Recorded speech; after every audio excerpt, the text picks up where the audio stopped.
Lei nº 14.176, de 22 de junho de 2021. Altera a Lei nº 8.742, de 7 de dezembro de 1993, para estabelecer o critério de renda familiar per capita para acesso ao benefício de prestação continuada, estipular parâmetros adicionais de caracterização da situação de miserabilidade e de vulnerabilidade social e dispor sobre o auxílio-inclusão de que trata a Lei nº 13.146, de 6 de julho de 2015, Estatuto da Pessoa com Deficiência, autoriza, em caráter excepcional, a realização de avaliação social mediada por meio de videoconferência e dá outras providências. O Presidente da República faço saber que o Congresso Nacional decreta e eu sanciono a seguinte lei. Artigo 1º a Lei nº 8.742, de 7 de dezembro de 1993, passa a vigorar com as seguintes alterações. Artigo 20. Parágrafo 3º. Observados os demais critérios de elegibilidade definidos nesta lei, terão direito ao benefício financeiro de que trata o caput deste artigo a pessoa com deficiência ou a pessoa idosa com renda familiar mensal per capita igual ou inferior a 1/4 do salário mínimo. Revogado. Parágrafo 11-A.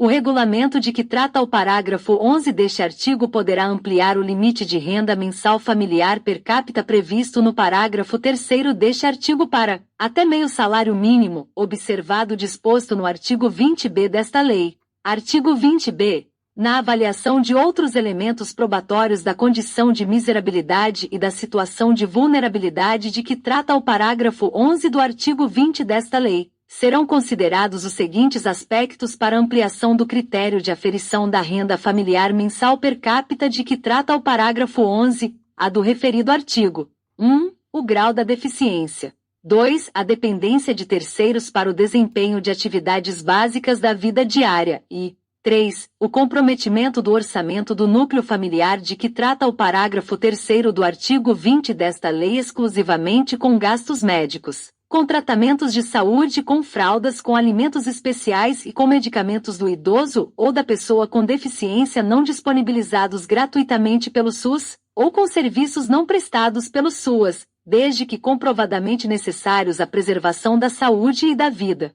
Parágrafo 1º. A ampliação de que trata o caput deste artigo ocorrerá na forma de escalas graduais, definidas em regulamento. Parágrafo 2º. Aplicam-se à pessoa com deficiência os elementos constantes dos incisos 1 e 3 do caput deste artigo, e à pessoa idosa os constantes dos incisos 2 e 3 do caput deste artigo. Parágrafo 3º. O grau da deficiência de que trata o inciso 1 do caput deste artigo será aferido por meio de instrumento de avaliação biopsicossocial, observados os termos dos parágrafo 1º e 2º do artigo 2º da Lei nº 13.146, de 6 de julho de 2015, Estatuto da Pessoa com Deficiência, e do parágrafo 6º do artigo 20 do artigo 40b desta lei. Parágrafo 4º. O valor referente ao comprometimento do orçamento do núcleo familiar com gastos de que trata o inciso 3 do caput deste artigo será definido em ato conjunto do Ministério da Cidadania, da Secretaria Especial de Previdência e Trabalho do Ministério da Economia e do INSS, a partir de valores médios dos gastos realizados pelas famílias exclusivamente com essas finalidades, facultada ao interessado a possibilidade de comprovação, conforme critérios definidos em regulamento de que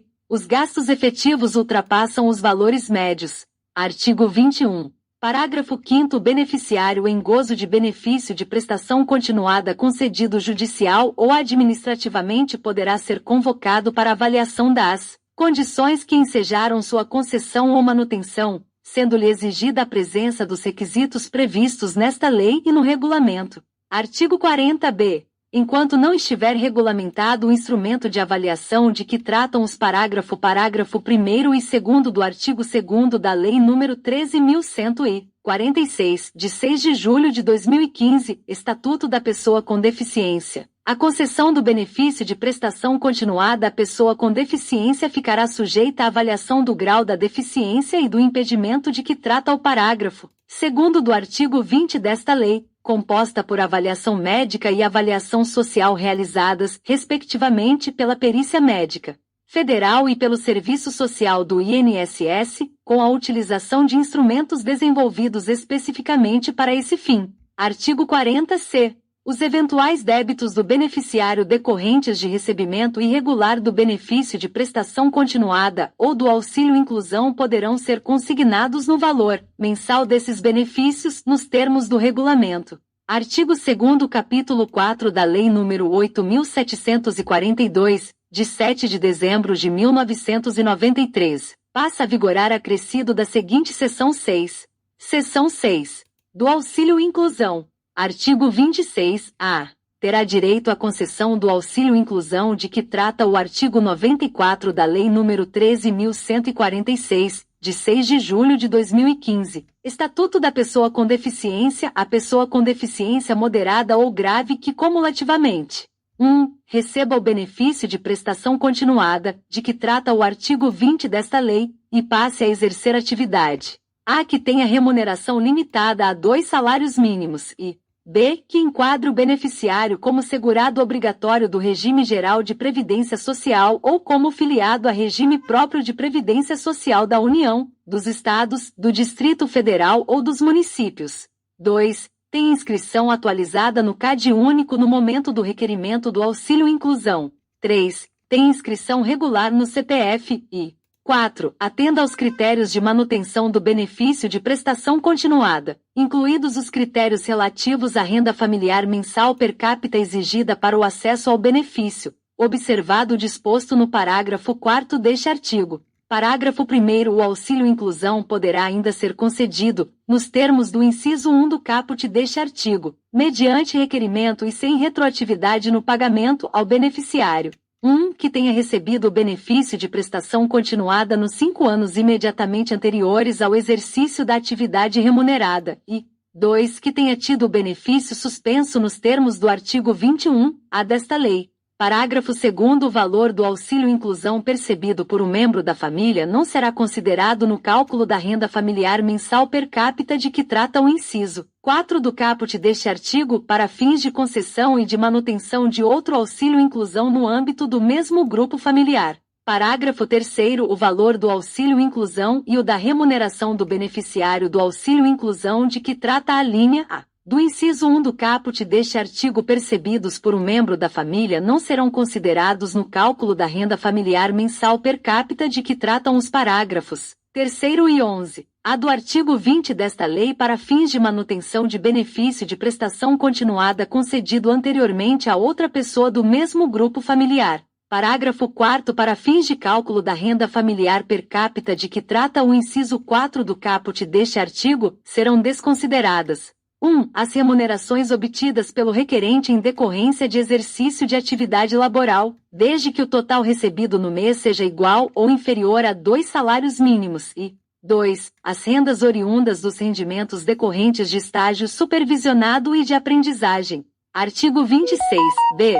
O auxílio-inclusão será devido a partir da data do requerimento, e o seu valor corresponderá a 50% do valor do benefício de prestação continuada em vigor. Parágrafo único. Ao requerer o auxílio-inclusão, o beneficiário autorizará a suspensão do benefício de prestação continuada, nos termos do artigo 21-A desta lei. Artigo 26-C. O pagamento do auxílio-inclusão não será acumulado com o pagamento de um benefício de prestação continuada de que trata o artigo 20 desta lei. 2. Prestações a título de aposentadoria, de pensões ou de benefícios por incapacidade pagos por qualquer regime de previdência social, ou 3. Seguro-desemprego. Artigo 26-D. O pagamento do auxílio-inclusão cessará na hipótese de o beneficiário 1. Deixar de atender aos critérios de manutenção do benefício de prestação continuada, ou 2. Deixar de atender aos critérios de concessão do auxílio-inclusão. Parágrafo único. Ato do Poder Executivo Federal disporá sobre o procedimento de verificação dos critérios de manutenção e de revisão do auxílio-inclusão. Artigo 26-E. O auxílio-inclusão não está sujeito a desconto de qualquer contribuição e não gera direito a pagamento de abono anual. Artigo 26-F. Compete ao Ministério da Cidadania a gestão do auxílio-inclusão e ao INSS a sua operacionalização e pagamento. Artigo 26-G. As despesas decorrentes do pagamento do Auxílio Inclusão correrão à conta do orçamento do Ministério da Cidadania. Parágrafo 1º. O Poder Executivo Federal compatibilizará o quantitativo de benefícios financeiros do Auxílio Inclusão de que trata o artigo 26A desta lei com as dotações orçamentárias existentes. Parágrafo 2º. O regulamento indicará o órgão do Poder Executivo responsável por avaliar os impactos da concessão do Auxílio Inclusão na participação no mercado de trabalho, na redução de desigualdades e no exercício dos direitos e liberdades fundamentais das pessoas com deficiência, nos termos do parágrafo 16 do artigo 37 da Constituição Federal. Artigo 26-H. No prazo de 10 anos contado da data de publicação desta seção, será promovida a revisão do Auxílio Inclusão, observado o disposto no parágrafo 2º do artigo 26G desta lei, com vistas a seu aprimoramento e ampliação. Artigo 3º. Para avaliação da deficiência que justifica o acesso, a manutenção e a revisão do benefício de prestação continuada de que trata o artigo 20 da Lei nº 8.742, de 7 de dezembro de 1993, fica o Instituto Nacional do Seguro Social, INSS, autorizado a adotar as seguintes medidas excepcionais, até 31 de dezembro de 2021. 1. Realização da avaliação social de que tratam o parágrafo 6º do artigo 20 e o artigo 40b da Lei nº 8.742, de 7 de dezembro de 1993, por meio de videoconferência e 2. Concessão ou manutenção do benefício de prestação continuada aplicado padrão médio à avaliação social, que compõe a avaliação da deficiência de que trata o parágrafo 6º do artigo 20 da Lei nº 8.742, de 7 de dezembro de 1993, desde que tenha sido realizada a avaliação médica e constatado o impedimento de longo prazo. Parágrafo 1º. É vedada a utilização da medida prevista no inciso 2 do caput deste artigo para indeferimento de requerimentos ou para cessação de benefícios. Parágrafo 2º. Os requisitos para aplicação das medidas previstas no caput deste artigo serão definidos em ato conjunto do Ministério da Cidadania, da Secretaria Especial de Previdência e Trabalho do Ministério da Economia e do INSS. Parágrafo 3º. O prazo de aplicação das medidas previstas no caput deste artigo poderá ser prorrogado mediante ato conjunto do Ministério da Cidadania, da Secretaria Especial de Previdência e Trabalho do Ministério da Economia e do INSS. Artigo 4º. O INSS e a Empresa de Tecnologia e Informações da Previdência Dataprev adotarão as medidas necessárias à operacionalização das alterações promovidas por esta lei. Artigo 5º. Ficam revogados os seguintes dispositivos da Lei nº 8.742, de 7 de dezembro de 1993. 1. Inciso 1 do parágrafo 3º do artigo 20 e 2. Artigo 20-A. Artigo 6º. Esta lei entra em vigor. 1. Em 1º de janeiro de 2022, quanto ao artigo 1º, na parte que acrescenta o parágrafo 11. A. No artigo 20 o artigo 20. B. Na Lei nº 8.742, de 7 de dezembro de 1993. 2. Em 1º de outubro de 2021, quanto ao artigo 2º, que institui o Auxílio Inclusão, e 3. Na data de sua publicação, quanto aos demais dispositivos. Parágrafo único. A ampliação do limite de renda mensal de 1/4 para até meio salário mínimo mensal, de que trata o parágrafo 11, a do artigo 20 da Lei nº 8.742, de 7 de dezembro de 1993, mediante a utilização de outros elementos probatórios da condição de miserabilidade e da situação de vulnerabilidade do grupo familiar, na forma do artigo 20b da referida lei, fica condicionada a decreto regulamentador do Poder Executivo, em cuja edição deverá ser comprovado o atendimento aos requisitos fiscais. Brasília, 22 de junho de 2021, do 100º da Independência e 133º da República.